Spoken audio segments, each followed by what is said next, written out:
में है नहीं मजबूत विरोध पक्ष। जो कांग्रेस की नीतियां थी वही बीजेपी की नीतियां है। प्राइवेटाइजेशन कांग्रेस ने शुरू किया, बीजेपी अमल कर रही है। एसीजेड कांग्रेस ने शुरू किया, बीजेपी अमल कर रही है। एफडीआई कांग्रेस ने शुरू किया, बीजेपी अमल कर रही है। भूमि अधिग्रहण कांग्रेस ने शुरू किया, बीजेपी अमल कर रही है। रिजर्वेशन खत्म करने का नॉन इंप्लीमेंटेशन कांग्रेस ने शुरू किया, बीजेपी खत्म कर रही है।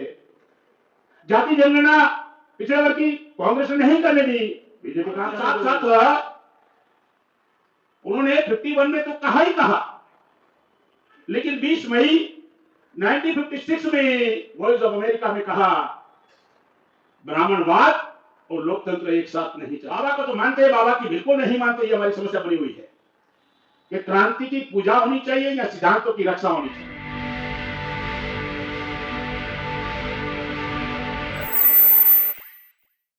हम जो सामाजिक क्रांति करना चाहते हैं, हम व्यवस्था परिवर्तन करना चाहते हैं। दुनिया में क्रांति की 4 पूर्व शर्त है। कोई देश क्रांति कब करता है, उसकी 4 पूर्व शर्त है। नंबर 1, उस देश की बहुसंख्यक प्रजा पीड़ित हो। पहली शर्त है उस देश की बहुसंख्यक प्रजा पीड़ित हो, और ये भारत में है, ये परिस्थिति भारत में है, बहुसंख्यक प्रजा पीड़ित है। नंबर 2, उस पीड़ित प्रजा को अपनी समस्या का रियलाइजेशन हो कि हमारी समस्या के लिए जिम्मेवार कौन है, हमारी समस्या के लिए जिम्मेवार कौन है, उसका रियलाइजेशन हो, उसका एहसास हो। पूरा समाज समस्याग्रस्त है, लेकिन वो अपनी समस्या के लिए अपने भाग्य को, अपने नसीब को, अपने भाग्य और नसीब के भरोसे पर जिंदा रहता है। उन्हें मालूम नहीं है कि समस्या का निर्माता कौन है। नंबर 3, समस्या निर्माण करने वालों के विरोध में सामूहिक रूप से विद्रोह हो। अगर आपकी कोई समस्या बना हुआ है तो आप रिएक्ट करते हो ना, तो मेरी समस्या बना हुआ है। समस्या निर्माण करने वालों के विरोध में सामूहिक विद्रोह हो। व्यक्तिगत विद्रोह में कुछ होने वाला नहीं है, वो तो आपको लेबल लगा देगी, आतंकवाद का, नक्सलाइट का, उग्रवाद का टारगेट बना देगी वो। भारत में समस्या निर्माण करने वालों के विरोध में विद्रोह नहीं है, बल्कि उनका मान सम्मान ज्यादा है। जिन्होंने हमको गुलाम बनाया, ये समाज उनका मान सम्मान ज्यादा कर रहा है। गुलामी कहां से खत्म हो? जो गुलाम बना रहे हैं उनको बुलाकर, उनको मान सम्मान देकर गुलामी को बरकरार रखने वाले लोग आजादी की लड़ाई लड़ने की उम्मीद करते हैं। संभव नहीं है। और नंबर 4, कोई भी समाज सामूहिक विद्रोह कभी नहीं कर सकता संगठन शक्ति के बगैर। संगठन शक्ति के माध्यम से ही आप विद्रोह कर सकते हो। तो भारत में संगठन शक्ति का जो निर्माण होना चाहिए, करना चाहिए, वो हो नहीं रहा है। हम आइडियोलॉजिकल स्ट्रॉन्ग लोग हैं, लेकिन व्यवहार में हम लोग विचारधारा के रूप मुझे नहीं लग रहा है हम लोग उस काम को करने के लिए कमिटेड है।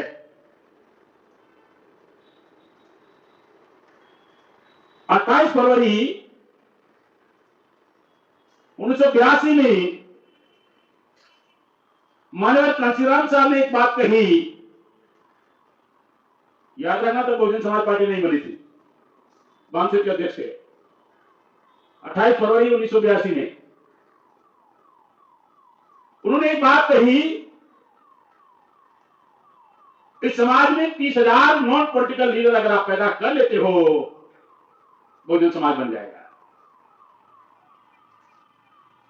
उन्होंने कहा कि हमारा समाज एक नेताओं को देखा है, राजनीतिक नेताओं को देखा है, बड़े बड़े तरीके से दुश्मनों को गाली देते हैं, ताली बजवाते हैं, बाद में समझौता कर लेते हैं। मैं वो राजनीतिक नेताओं की बात नहीं कर रहा हूं, मानव काशीराम साहब कह रहे हैं। उनका कहना था कि हर जाति में 5 लीडर पैदा हो। 4 जाति है, पहले 5 कार्यकर्ता पैदा हो, कार्यकर्ता निर्माण हो, और फिर वो लोग नेतृत्व करने लायक हो। तो 6-50-30 5,000 लोग चलाने वाले लोग चाहिए। 25,000 अगर हम और बना लेते, 25,000 नेतृत्व का निर्माण कर लेते हैं। 4 जातियों में, हर जाति में 5 लोग, इस देश में बहुजन समाज बन जाएगा। और आप व्यवस्था परिवर्तन करना चाहते हो, ये पूर्व शर्त है। आप गुलामी को खत्म करना चाहते हो, आप बहुजन समाज बनाना चाहते हो, तो ये पूर्व शर्त है। लेकिन उन्होंने बाद में पॉलिटिकल पार्टी बनाई और ये काम छूट गया। जो काम करना चाहिए था वो काम रह गया, और बाद में मानसिक चलाने वाले लोगों ने ये एजेंडा ही नहीं बनाया। और यही कारण है 50 साल के 45 साल 48 साल एक ही बात रट लगा रहे हम लोग, 6,000 जातियों को जोड़ेंगे, 6,000 जातियों को जोड़ेंगे, 6,000 जाति को जोड़ेंगे। 6,000 जातियां हुई कि आकाश के तारे गिरने जैसा हो गया। लाखों लोग मिलकर 6,000 जाति के प्रतिनिधि निर्माण नहीं कर सकते। एजेंडा नहीं था। 82 में वो बात कही थी, अब उसको करीबन मुझे लगता है 83 साल 43 ईयर हो गया। तो जो नहीं हुआ वही काम हम लोगों ने अब हाथ में लिया है। 10 साल में हमको करना क्या है। भाषणबाजी से कुछ होने वाला है नहीं। 45-50 साल से 1% भी जागृति शक्ति में रूपांतरित नहीं हुई। 1% भी जागृति शक्ति में रूपांतरित नहीं हुई है। अगर देश की जनसंख्या 140 करोड़ है, और अगर आप 85% भी मानते हो तो 125 करोड़ हो जाता है। और 125 करोड़ का अगर 1% मानते हो तो 1.25 करोड़ लोग, क्या हम लोग संगठित कर पाए क्या सारे बांध से के लोग मिलकर? 1.25 करोड़ का अगर 10% मानते हो तो 12.5 लाख होता है। क्या कर लिया हम लोगों ने संगठित? उसका भी अगर 10% मानते हो तो क्या राष्ट्रीय अधिवेशन में हम 12,500 लोग इकट्ठा कर पा रहे हैं? तो जागृति 0.001 में भी शक्ति में रूपांतरित नहीं हुई। ये बात जब तक आप कबूल नहीं करोगे, मानोगे नहीं, तो आप समाज को धोखा नहीं दे रहे हो, अपने आप को भी धोखा दे रहे हो। क्योंकि बोलना आसान है, करना आसान, बोलना आसान है, लोग खुश हो जाते हैं। तो ये इसका मूल कारण है क्यों नहीं हुई। तो हमने 40-45 साल के अनुभव के आधार पर तय किया कि मानसिक का जितना रिसोर्स लगना चाहिए था जिलों में और राज्यों में, नहीं लगा। अगर किसी जिले में अगर अभी 30-40 साल से फंड आ रहा है, अगर उसका 80% फंड वहीं लगता, वो जिले का कोई गांव बाकी नहीं देता था, कोई गांव बाकी नहीं देता था। और अभी किसी जिले में ऐसी ताकत नहीं है कि 5-10 हजार की रैली निकाल पाओ। 5,000 की रैली जिलों में नहीं निकलेगी तो आपकी राजधानी में लाखों की भीड़ कहां से होगी, और सारे राजधानी को मिलाकर करोड़ों की भीड़ कहां से होगी। इसलिए हमने पॉलिसी बनाई, रिसोर्स तो अभी ग्रास रूट पर ही लगेगा। 80% वहां रिसोर्स लगेगा। और रिसोर्स कहां लगना चाहिए? आज तक 45 साल हो गया, 50 साल के करीबन 73 से मानोगे तो 50 साल पूरा हो गया, उससे ऊपर हो गया। उसका प्लान पहले समाज को बताना होगा। आपके पास फंड आएगा, खर्च कहां करोगे पहले बताना होगा। राष्ट्रीय अध्यक्ष भरोसे में नहीं होगा, तो उसकी मर्जी पड़े, वो करेगा करेगा तो करेगा, नहीं करेगा तो नहीं करेगा, पहले बताना होगा। हमने पॉलिसी डिसाइड की 20% एजुकेशन के ऊपर फंड होगा। अभी 20% एजुकेशन के ऊपर फंड होगा, 20% अनकवर्ड एरिया के ऊपर फंड होगा, 20% होल्डर के ऊपर और 20% सेंटर को चलाने के लिए। 10 साल की नीतियां जो बनाई गई है, एजुकेशन में 5-6 प्रकार है। टांका लगाना है समाज का फंड। आप दुश्मनों के भरोसे पर नहीं छोड़ सकते कि उन्होंने हमारा एजुकेशन खत्म कर दिया, उन्होंने हमारा एजुकेशन खत्म कर दिया। उन्होंने किया और करने वाले हैं। हमने क्या किया? हमारे पास हमारा प्लान क्या है? क्या दुश्मनों को क्रिटिसाइज करते रहना यही प्लान है क्या? प्रतिक्रिया से ताकत निर्माण नहीं होने वाली है, समर्थन से ताकत निर्माण होने वाली है। और समर्थन के कोई कार्यक्रम है नहीं समाज के समर्थन के, समाज के अंदर ये जो और पॉलिसी विस्तार से बनी हुई है और बुकलेट में छपी हुई भी है, कोई भी वामसे के राष्ट्रीय अध्यक्ष का प्लान नहीं है कि आपके पास फंड आएगा वो खर्च कहां करोगे, पहले बताओ, पहले बताओ। और वामसे ये राजनीतिक संगठन था, आप राजनीति के लिए वामसे को इस्तेमाल करना चाहते हो, इसका मतलब होता है आप ये राजनीतिक जड़ें खत्म करना चाहते हो। डायरेक्ट पॉलिटिकल पार्टियों की अध्यक्षता करने लगे, कोई डायरेक्ट कोई इनडायरेक्ट नहीं। मैं नाम लेना ही उचित नहीं समझता, कोई डायरेक्ट कोई इनडायरेक्ट नहीं। पार्टियां बनाकर वामसे का इस्तेमाल पार्टी को बढ़ाने के लिए, वामसे का इस्तेमाल प्रसिद्धि के लिए, लोकप्रियता के लिए। अरे ये मार्केटिंग के लिए नहीं बनाया गया था, ये परिवर्तन के लिए बनाने वाला साधन था। मार्केटिंग हो गई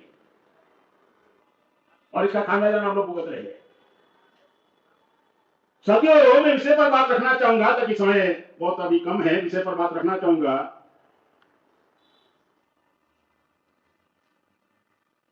विषय पर बात रखने के लिए दो तीन मुद्दे बहुत महत्वपूर्ण है जो बात रखना चाहूंगा। जो बाबा साहब अम्बेडकर का सब्जेक्ट है, भारत के लोकतंत्र का भविष्य क्या होगा। साथ साथ उन्होंने 51 में तो कहा ही कहा, लेकिन 20 मई 1956 में वॉइस ऑफ अमेरिका में कहा, ब्राह्मणवाद और लोकतंत्र एक साथ नहीं चल सकता है। यहां लोकतंत्र की बात आ गई, लोकतंत्र का भविष्य क्या होगा। अब ब्राह्मणवाद और लोकतंत्र एक साथ नहीं चल सकता, 56 में वॉइस ऑफ अमेरिका में कहा। हम लोग बाबा को तो मानते हैं, बाबा की बिल्कुल नहीं मानते, ये हमारी समस्या बनी हुई है। और यही बात बाबा साहब अम्बेडकर ने 9 नवंबर 1940 में कहा, 1940 में कहा कि क्रांति की पूजा होनी चाहिए या सिद्धांतों की रक्षा होनी चाहिए। सवाल पैदा किया 9 अक्टूबर 1940 में, क्रांति की पूजा होनी चाहिए या सिद्धांतों की रक्षा होनी चाहिए। अगर आप क्रांति की पूजा करोगे, तथागत गौतम बुद्ध ने क्रांति की दिन में 5 बार पूजा करते रहो, दोबारा क्रांति होने वाली नहीं है। अगर आप सिद्धांतों की रक्षा करोगे, दोबारा क्रांति हो सकती है। तो सैद्धांतिक रूप से चलाने वाले लोग बहुत कमजोर है, वैचारिक रूप से बहुत कमजोर है। इसका मतलब ईमानदार नहीं है ऐसा नहीं कहना है, निष्ठावान नहीं है ऐसा नहीं कहना है निष्ठावान, है ईमानदार।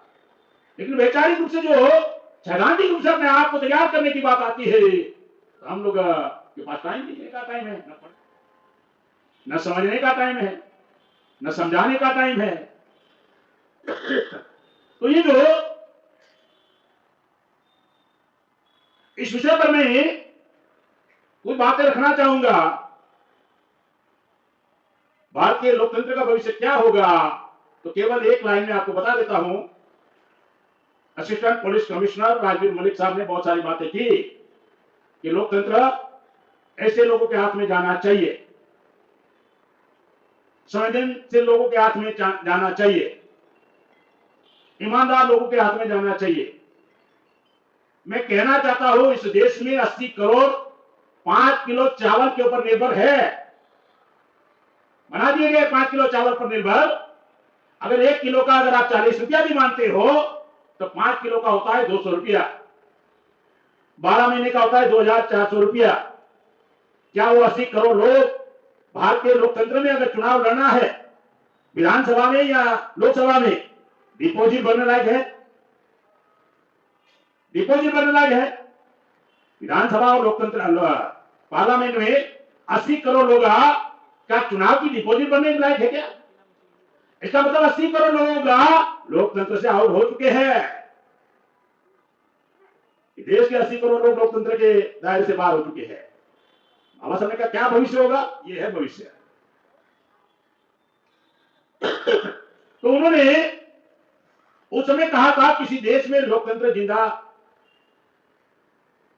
किसी देश का लोकतंत्र जिंदा रखना है तो 3 उसकी शर्तें है। नंबर 1 की शर्त है मजबूत विरोध पक्ष होना चाहिए। विरोध पक्ष मजबूत होना चाहिए।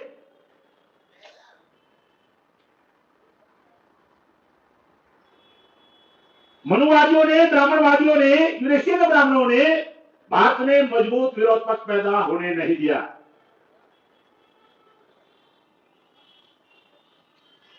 आपको मालूम है 1947 से पहले विरोध पक्ष में था मुस्लिम लीग, चला गया उधर। उसके बाद था सुभाष चंद्र बोस, उनकी पार्टी गायब और वो भी गायब, अभी तक पता नहीं है। उसके बाद विरोध पक्ष में थे बाबा साहब अम्बेडकर, और उन्होंने लोकतंत्र में समर्थन हासिल करने के लिए 52% ओबीसी के लिए इस्तीफा दिया कानून मंत्री से 10 अक्टूबर 1951 में।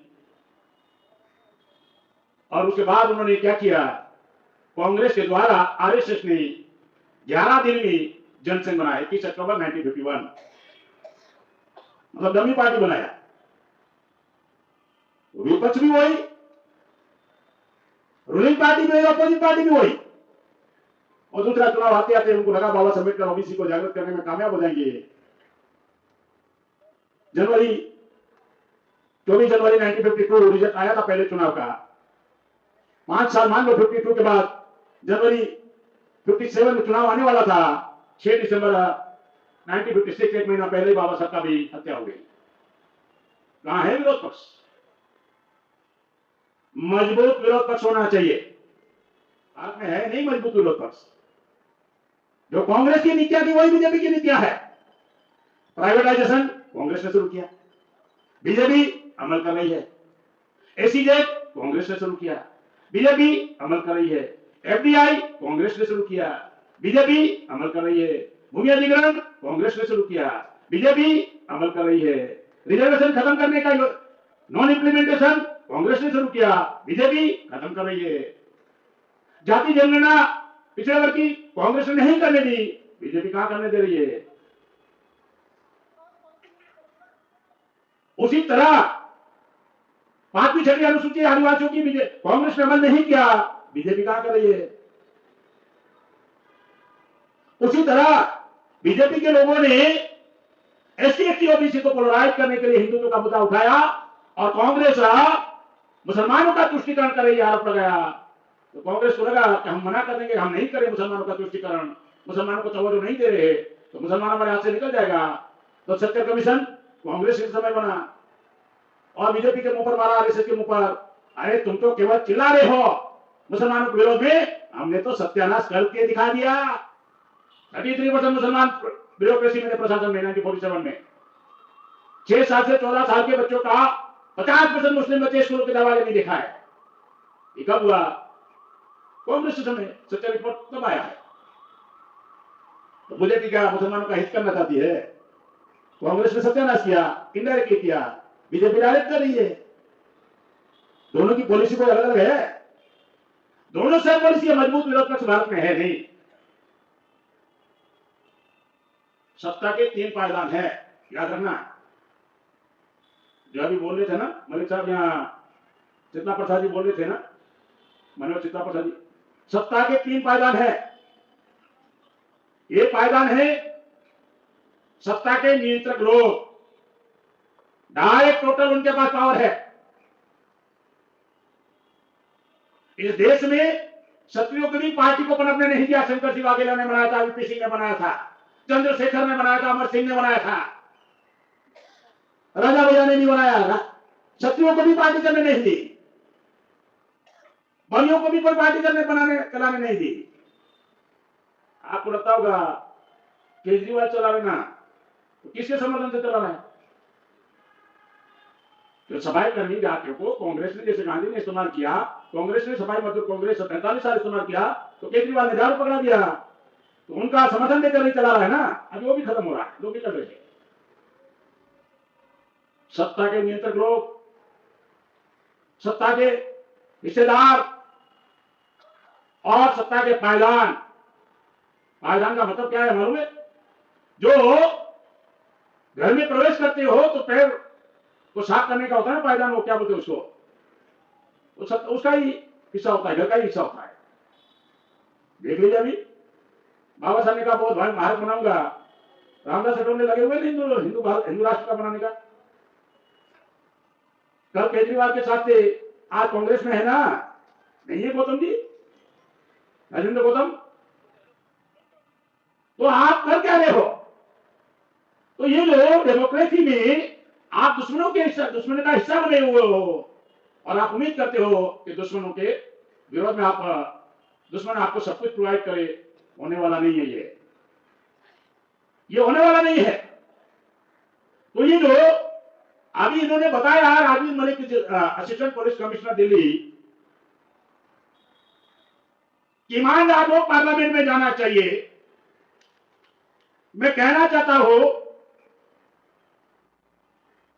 लोकतंत्र के 4 पिलर है। जुडिशरी में, न्यायपालिका में कोलेजियम सिस्टम आ गया और कोलेजियम सिस्टम में भारत टाइम्स का एक आर्टिकल था, हाई कोर्ट के जज 79% ब्राह्मण है। हाई कोर्ट के जज है 79% ब्राह्मण है। और गलती से अगर आपका चीफ जस्टिस बन गया तो वो लोग स्वीकार करते हैं क्या? इतनी बार देखा नहीं? चीफ जस्टिस के ऊपर जूता फेंका गया ना। तो जुडिशरी टोटली उनके नियंत्रण में। कार्यपालिका 80% लोग लास्ट अधिकारी उनके हैं। और आपके बच्चे मेरिट में भी होंगे ना, अब लेटर एंट्री आ गई। क्रीमी लेयर में 340 बच्चे को आउट कर दिया ना, 314 बच्चों को 2015 में, ओबीसी के बच्चों को। क्या आप यूपीएससी के एग्जाम पास किया लेकिन आप क्लास 1 अधिकारी नहीं बन सकते, कलेक्टर नहीं बन सकते, आईएएस नहीं बन सकते। और उनके बच्चे direct, no exam, no interview, direct selection. Lateral entry नहीं आ गई क्या? कार्यपालिका का ये हाल है। विधायिका में, भारत की संसद में अभी लेटेस्ट 6 मई 2024 का चुनाव का आंकड़ा बता रहा हूं, लेटेस्ट का 543 में से 251 लोग अपराधी बैठे हुए हैं। 52% अपराधी लोग हैं। एडीआर का रिपोर्ट है। और 543 में से 502 करोड़पति है, 92% करोड़पति है। ईमानदार आदमी उधर जाना चाहिए, जाएगा कैसे? चुनाव प्रक्रिया कितनी महंगा हो गई है। तो टोटली लोकतंत्र का उन्होंने खत्म कर दिया। मीडिया 100% उनके पास है। 4 पिलर लोकतंत्र का उनके नियंत्रण है। विरोध पक्ष है नहीं, निष्पक्ष चुनाव नहीं है। भारत में निष्पक्ष चुनाव है नहीं, चुनाव आयोग निष्पक्ष चुनाव नहीं करवा रहा है। यहां कैंडिडेट की मर्यादा तय है। एमएलए बनने के लिए लिमिट है, एमपी बनने के लिए चुनाव की लिमिट है, और पार्टियों की लिमिट नहीं है। चाहे 10,000 करोड़ करो या 1 लाख करोड़ करो या 10 लाख करोड़ करो, कहां से निष्पक्ष चुनाव होगा? इन्हीं बातों से परेशानी है। यह अधिवेशन आपको छोटा लग रहा है, पिछले 15 दिन से परेशान है केंद्र सरकार। मैं तो नाम के साथ बोल रहा हूं ना। कल ही होम मिनिस्ट्री से फोन आया, गृह मंत्रालय से, कि आप अधिवेशन कर रहे हैं। मैंने कहा कर रहे हैं। कब कर रहे हैं? मैंने 25-27। क्या एजेंडा है? मैंने कहा आपकी सरकार से क्या डिमांड है? तो मैंने कहा मेरी सरकार से कोई डिमांड नहीं है। गृह मंत्रालय समझ लो डायरेक्ट अमित शाह के नियंत्रण में है। मतंग जी आपकी डिमांड क्या है? मैंने कहा कोई डिमांड नहीं है। फिर क्यों आप अधिवेशन कर रहे हो? मैंने कहा हमारे लोगों को जगाने के लिए, जागृत करने के लिए, संगठित करने के लिए। 3 दिन तक। मैंने कहा तो 3 दिन तक आते हैं लोग। कौन कौन से राज्य से आ रहे हैं? मैंने कहा ये तो मैं नहीं बता सकता, आंकड़ा नहीं बता सकता। क्यों?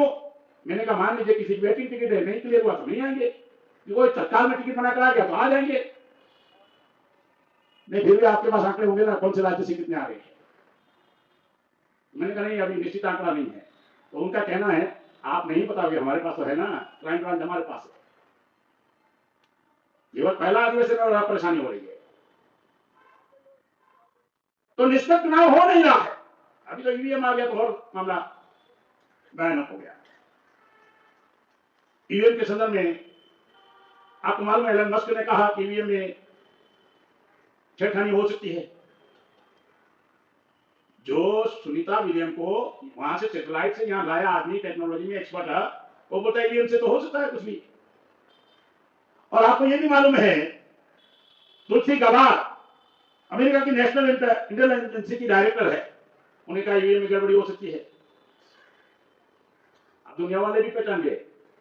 2 सितंबर 2025 पीटर नवारो का स्टेटमेंट था ना कि ब्राह्मण भारत की जनता पर मुनाफा कमाने वाली कौम है। डायरेक्ट स्टेटमेंट है, डायरेक्ट। तो ये जो निष्पक्ष चुनाव हो नहीं रहा है, मजबूत विरोध पक्ष है नहीं, और तीसरा कॉन्सेप्ट ये था कि जिनकी सरकारें हो उनके कार्यकर्ता पर पहले कानून अमल करना चाहिए, अमल लागू होना चाहिए। नहीं तो बोलेगा हमारी सरकार क्या फर्क पड़ता है। अगर ये नहीं होगा तो देश का लोकतंत्र जिंदा नहीं रह सकता है। और हम लोग, हमारी सबसे बड़ी समस्या क्या है मालूम? मेरा ऐसा मानना है हमारी सबसे बड़ी समस्या है पहचान की है। पहचान की समस्या है। हर बार उन्होंने हमारी पहचान फिक्स की, कभी दानव, कभी दस्यु, कभी राक्षस, कभी दुर्जन, कभी दलित, कभी हरिजन। हर बार उन्होंने हमारी पहचान फिक्स की, और उनकी पहचान को स्वीकार करके आप व्यवस्था बदलना चाहते, पॉसिबल नहीं है। तो ये बैकवर्ड है ना, पिछड़ा, ये भी उनका दिया हुआ पहचान है कि ये पिछड़े लोग हैं, और आप स्वीकार करें कि हाँ हम पिछड़े हैं। फॉरवर्ड ने कहा कि आप पिछड़े हैं, बैकवर्ड है, और बैकवर्ड ने कहा हम बैकवर्ड है, इसका तो इनडायरेक्टली फॉरवर्ड मान रहे हो। इसलिए हमने कॉन्सेप्ट बदल दिया, वामसेव का बी फॉर बैकवर्ड नहीं, बी फॉर बहुजन। उस समय बनाया होगा हमारे महापुरुषों ने, मैं उनका इंकार नहीं कर रहा हूं, वो परिस्थितियां रही होगी। और ये बहुजन पहचान तथागत गौतम बुद्धा से जुड़ी पहचान है। तो ये सारा विस्तार से आपको जयप्रकाश जी ने बात बताई। इस अधिवेशन के विषय बहुत सारे गंभीर विषय है। विजय मातन सर को सपोर्ट कर रहे हैं इस आंदोलन को, इस कार्रवाई को आगे बढ़ाने के लिए। धन्यवाद।